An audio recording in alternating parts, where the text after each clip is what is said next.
har ga Allah akwai kura ni ba zan iya ba cikin sabon mutum ya fito gareji cikin sabon na fito gareji a wajen karfe 5 wai ban samu ko sisi ba saboda a mulkin Buhari muke alquran kala cikin haula wanda ya haula wannan mulkin Buhari ni ba bari ka ji Buhari ba abin da bai mana ba babban da ya ba mu ci ya ba mu sha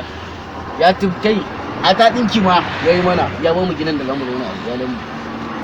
kuma na ganka ya ba mu aikin yi shi sa na ganka nan gon shi kenan mutum ba zai fito hen iska ba kuma banza da wani mulkin Buhari inda nake ji na ko nawa za a bani ba zan iya ya fiya dan ya bu me yasa ni baban ba ka je ka nemo ne aikin mulkin tsohon banza kai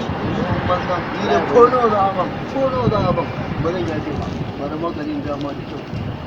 ba zan yafe ba mulkin ba za ka yafe ba ba zan yafe mulkin ko nawa za a bani wurin ba zan yafe ba dama wata naira 50,000 nan baka nawa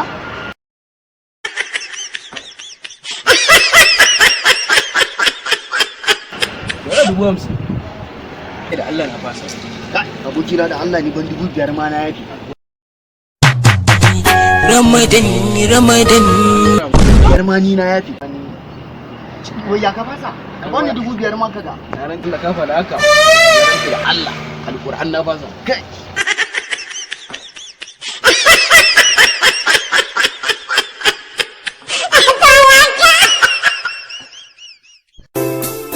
ku danna subscribe domin samun sababbin shirye-shiryenmu a cikin sauƙi.